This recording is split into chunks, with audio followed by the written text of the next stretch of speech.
4월 14일 코로나 바이러스 감염증 19 국내 발생 현황을 말씀드리겠습니다.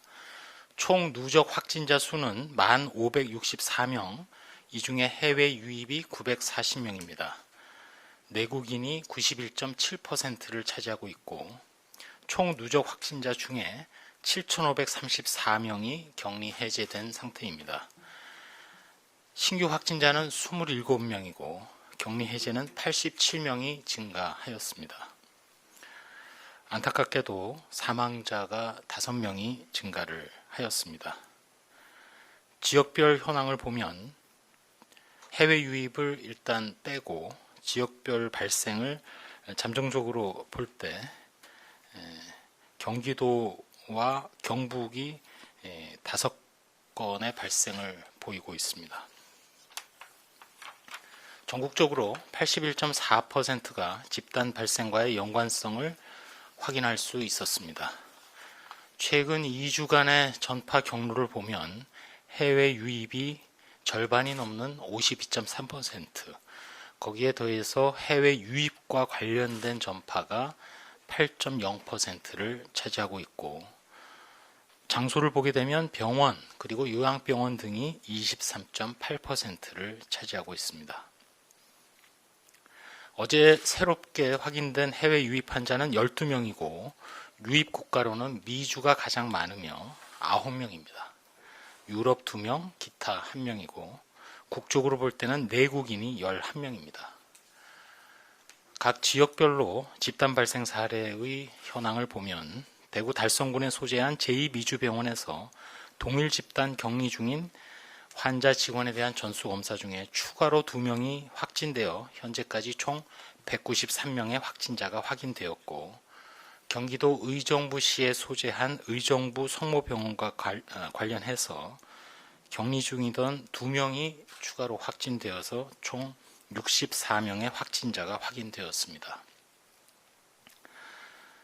새롭게 집단 환자 발생으로 관심을 갖고 있는 경북 예천군에서는 접촉자 조사 과정에서 11명이 추가로 확진되어서 현재까지 25명의 확진자가 확인되었습니다. 저희 중앙방역대책본부에서는 최근 2주간 해외 유입 환자가 50%를 넘어섰고, 특별히 해외 유입으로 인한 전파 사례가 증가함에 따라서 자가격리 지침의 준수를 당부드립니다. 자가격리 중에는 가족 간의 전파를 막기 위해서 개인 물품을 별도로 사용하고 가족 또는 동거인과 접촉하지 않는 등 자가격리 지침을 준수하여야 합니다. 오전에 중대본 회의 후 브리핑에서도 설명을 드렸습니다만, 정부는 코로나19 극복을 위해서 코로나19 치료제 백신 개발 범정부 지원단을 설치할 예정으로 진행하고 있습니다. 범정부 지원단 산하에 실무추진단이 구성이 되고, 이 실무추진단은 국립보건연구원장 그리고 과학기술부의 연구개발정책실장이 공동단장이 되어서 치료제, 백신, 방역 물품 등 3개 분야에서 산업계, 학계, 연구계, 그리고 병원 및 의료계 등의 전문가가 참여하는 상시적인 협업 체계를 가동할 계획으로 있습니다. 동시에 우리는 코로나19 예방 백신 개발을 위한 글로벌 임상시험 연구에 국제 백신 연구소 등과 함께 참여하는 것도 진행을 하고 있습니다. 중앙방역대책본부에서 내일 실시되는 총선 투표와 관련해서 투표소에서 방역 지침을 철저히 준수해 주실 것을 다시 한번 당부드립니다. 행동 수칙의 주요 내용과 관련해서 투표 가기 전 그리고 귀가 후에 손 씻기를 철저히 하시고, 투표소에서는 반드시 마스크를 착용하시고 다른 선거인들과는 1m 이상 거리를 두셔야 합니다. 투표소 입구에서 발열 체크, 그리고 손 소독제로 소독 후에 일회용 비닐 장갑을 착용하시고, 투표소 입장 등 투표 사무원의 지시에 협조하셔야 합니다. 또한 투표 인증을 위해서 도장을 손에 찍는 등의 행동은 자제하셔야 합니다. 투표일이자 공휴일인 내일 불효불급한 모임, 외식, 여행 등은 최대한 자제하면서 계속 강화된 사회적 거리 두기에도 협력해 주시기 바랍니다. 몇 가지 부탁 말씀을 올리겠습니다.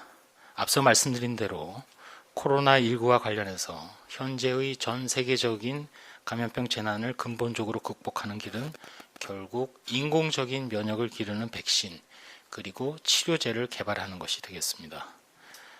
전 세계가 다 노력을 하고 있고 우리나라도 코로나19의 완전한 극복을 위해서 반드시 넘어야 할 산이라는 각오로 범정부 지원단이 꾸려져서 노력을 하겠습니다. 물론 전력을 다하겠지만 당장 짧은 시간 안에 상용 가능한 성과를 거두는 것은 쉽지 않은 것이 엄연한 현실입니다. 더군다나 시간이 흘러서 치료제가 개발되고 백신이 개발된다 하더라도 저희 방역당국에서는 치료제 개발 후에 생길 수도 있는 약제 내성의 문제, 그리고 백신이 개발된 후에도 대규모 접종 사업의 진행 등의 문제도 풀어야 할 과제입니다. 따라서 말씀드리고 싶은 것은 지금 현 시점 그리고 미래에도 강력한 사회적 거리 두기가 포함된 생활 방역이야말로 우리가 가지고 있는 가장 효과적이고도 강한 방역의 수단입니다. 지금까지 거듭 말씀드려온 대로 코로나19를 겪은 다음에 우리가 맞이할 일상은 완전히 새로운 세상입니다.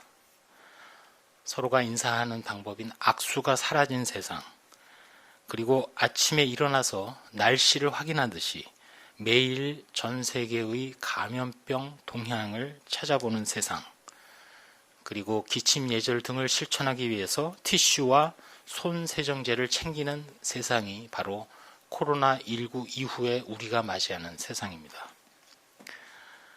생활 방역이 실현되고 설령 사회적 거리 두기의 강도가 변한다 하더라도 코로나19가 발생하여 가장 큰 피해를 보는 높은 사망률을 나타내는 고위험군, 즉 65세 이상 되시는 어르신, 그리고 각종 기저질환을 앓고 계신 분들, 임산부 등은 사회적 거리 두기의 강약에 관계없이 앞으로도 외출이나 다중 접촉을 삼가하셔야 됩니다.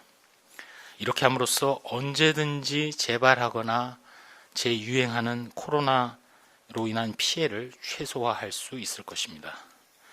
우리가 한 번도 가보지 못한 길을 가고 있지만 나 자신 그리고 가족, 이웃, 사회를 위해서 우리 모두 연대하고 참여해서 보다 안전한 세상으로 전진할 수 있도록 부탁을 드리면서 설명을 일단 마무리하겠습니다.